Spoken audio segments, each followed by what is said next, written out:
ಬೆಂಗಳೂರಲ್ಲೇ ಕೆಲಸ ಮಾಡಿಕೊಂಡು ವಾಸ ಇದ್ದಂತಹ ರಕ್ಷಿತ್ಗೆ ಒಂದಿನ ಅವನ ಕಸಿನ್ ಪ್ರೀತಮಿಂದ ಒಂದು ಕಾಲ್ ಬರುತ್ತೆ. ಯಾವುದೋ ಒಂದು ಕೋರ್ಟ್ ಕೆಲಸಕ್ಕೋಸ್ಕರ ನಾನು ಬೆಂಗಳೂರಿಗೆ ಬಂದಿದ್ದೆ, ಒಂದು 3 ದಿನದ ಮಟ್ಟಿಗೆ ನಾನು ಬೆಂಗಳೂರಲ್ಲೇ ಇರ್ತೀನಿ ಅಂತ ಪ್ರೀತಮ್ ರಕ್ಷಿತ್ಗೆ ಹೇಳ್ತಾನೆ.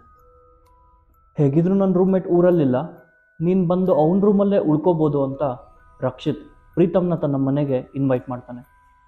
ಪ್ರೀತಮ್ಗೂ ಕೂಡ ಅದೇ ಸರಿ ಅನಿಸುತ್ತೆ. ಬರೋದು ಲೇಟ್ ಆಗೋದ್ರಿಂದ ನಾನು ಹೊರಗಡೆನೇ ಊಟ ಮಾಡ್ಕೊಂಡು ಬರ್ತೀನಿ ಅಂತ ಪ್ರೀತಮ್ ರಕ್ಷಿತ್ಗೆ ಮುಂಚೆನೇ ತಿಳಿಸ್ತಾನೆ. ಪ್ರೀತಮ್ ತನ್ನ ಎಲ್ಲ ಕೆಲಸನ ಮುಗಿಸಿ ರಾತ್ರಿ ಮನೆಗೆ ಬರೋದ್ರೊಳಗೆ 11:30 ಆಗಿರುತ್ತೆ. ಅವನಿಗೆ ಎಷ್ಟು ಟಯರ್ಡ್ ಆಗಿದ್ದಾನೆ ಅನ್ನೋದು ಅವನ ಮುಖದಲ್ಲೇ ಎವಿಡೆಂಟಾಗಿ ಕಾಣ್ತಾ ಇರುತ್ತೆ. ಅವನು ಸುಸ್ತಾಗಿರೋದನ್ನು ಅರ್ಥ ಮಾಡ್ಕೊಂಡಂತಹ ರಕ್ಷಿತ್ ಅವನಿಗೆ ಜಾಸ್ತಿ ಏನು ಕ್ವಶನ್ಸ್ನ ಕೇಳೋದಕ್ಕೆ ಹೋಗೋದಿಲ್ಲ. ಅವನು ಮಲ್ಗೋಕ್ಕೆ ಬೇಕಾದಂತಹ ಎಲ್ಲ ಅರೇಂಜ್ಮೆಂಟ್ಸ್ನು ಒಂದು ರೂಮಲ್ಲಿ ಮಾಡಿ ಇನ್ನೊಂದು ರೂಮಲ್ಲಿ ತಾನು ಮಲ್ಕೊಳ್ಳೋದಕ್ಕೆ ಅಂತ ಹೋಗ್ತಾನೆ.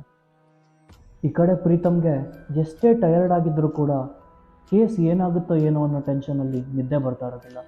ರಾತ್ರಿ 12:30 ಆಗುತ್ತೆ, 1:00 ಆಗುತ್ತೆ, ಆದರೆ ಅವನು ನಿದ್ದೆ ಇಲ್ದಲೇ ಒದ್ದಾಡ್ತಾ ಇರ್ತಾನೆ. ಪ್ರೀತಮ್ ಚಿಂತೆಯಲ್ಲಿರಬೇಕಾದ್ರೇ ಅವನ ರೂಮಲ್ಲಿ ವಿಚಿತ್ರವಾದ ಅನುಭವಗಳಾಗೋದಕ್ಕೆ ಸ್ಟಾರ್ಟ್ ಆಗುತ್ತೆ. ಯಾರೋ ಜೋರಾಗಿ ಅಳ್ತಾ ಇರೋ ಥರ, ಜೋರಾಗಿ ಕಿರ್ಚ್ತಾ ಇರೋ ಥರ ಸೌಂಡ್ ಬರೋದಕ್ಕೆ ಸ್ಟಾರ್ಟ್ ಆಗುತ್ತೆ. ಬಾಲ್ಕನಿಯಲ್ಲಿ ಯಾರೋ ನಿಂತ್ಕೊಂಡು ಇವನ್ನೇ ಗುರಾಯಿಸಿ ನೋಡ್ತಾ ಇದ್ದಾರೇನೋ ಅಂತ ಫೀಲ್ ಆಗುತ್ತೆ. ಒಂದು ಸ್ವಲ್ಪ ಹೊತ್ತಾದ ನಂತರ ಪ್ರೀತಮ್ಗೆ ಹಾಲಲ್ಲಿರುವಂಥ ಲೈಟ್ಸ್ ಬ್ಲಿಂಕ್ ಆಗ್ತಿರೋದು ಕಾಣಿಸುತ್ತೆ.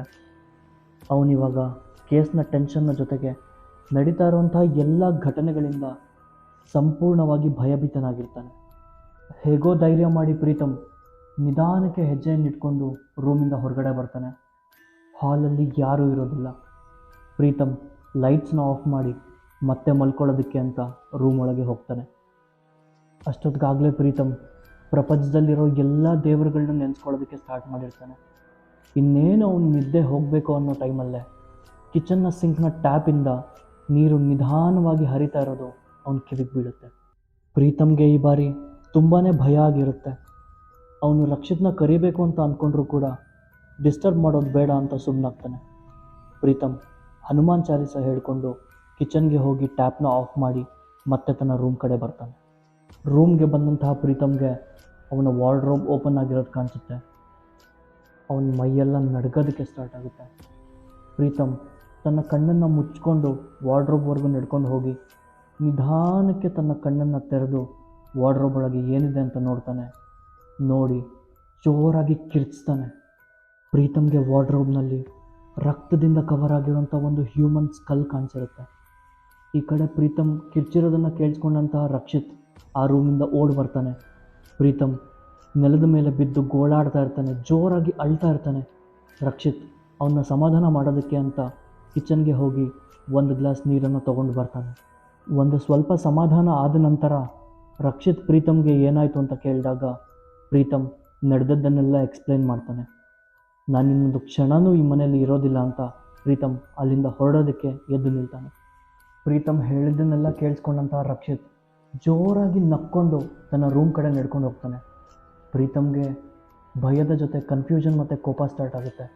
ಅವನು ರಕ್ಷಿತ್ನ ಹಿಂಬಾಲಿಸ್ಕೊಂಡು ಅವನ ರೂಮ್ವರೆಗೂ ಹೋಗ್ತಾನೆ. ಮಗ, ನಮ್ಮ ಪ್ಲ್ಯಾನ್ ಸಕ್ಸಸ್. ನಾವು ಮಾಡಿರೋಂಥ ದೆವ್ವದ ಪ್ರ್ಯಾಂಕ್ಗೆ ಈ ನನ್ನ ಮಗ ಬಕ್ರ ಆಗೋದ ಅಂತ ರಕ್ಷಿತ್ ಯಾರ ಹತ್ರನೂ ಹೇಳ್ತಾ ಇರೋದು ಪ್ರೀತಮ್ ಕಿವಿಗೆ ಬೀಳುತ್ತೆ. ಪ್ರೀತಮ್ಗೆ ಅಲ್ಲಿ ಏನು ನಡೀತಾ ಇರುತ್ತೆ ಅಂತ ಗೊತ್ತಾಗ್ತಾ ಇರೋದಿಲ್ಲ. ಅವ್ನು ಸುಮ್ಮನೆ ನಿಂತ್ಕೊಂಡ್ಬಿಡ್ತಾನೆ. ಆಗ ರಕ್ಷಿತ್ ಬಂದು, ಇವನೇ ನನ್ನ ರೂಮ್ಮೇಟ್, ನಾವಿಬ್ಬರೂ ಸೇರಿಕೊಂಡು ನಿನ್ನ ಪ್ರ್ಯಾಂಕ್ ಮಾಡೋದಕ್ಕೆ ಪ್ಲ್ಯಾನ್ ಮಾಡಿದ್ವಿ, ತುಂಬ ಭಯ ಆಗಿದ್ರೆ ಕ್ಷಮಿಸ್ಬಿಡು ಅಂತ ಪ್ರೀತಮ್ಗೆ ಸಾರಿ ಕೇಳ್ತಾನೆ. ಪ್ರೀತಮ್ ಒಂದು ಸಾರಿ ರೂಮ್ನ ನೋಡಿ ರಕ್ಷಿತ್ಗೆ ಹೇಳ್ತಾನೆ, ಲೋ, ಯಾರು ನಿನ್ನ ರೂಮ್ಮೇಟ್? ಯಾರ ಹತ್ರ ಮಾತಾಡ್ತಾ ಇದೆಯಾ? ಇಲ್ಲಿ ಯಾರೂ ಇಲ್ಲ.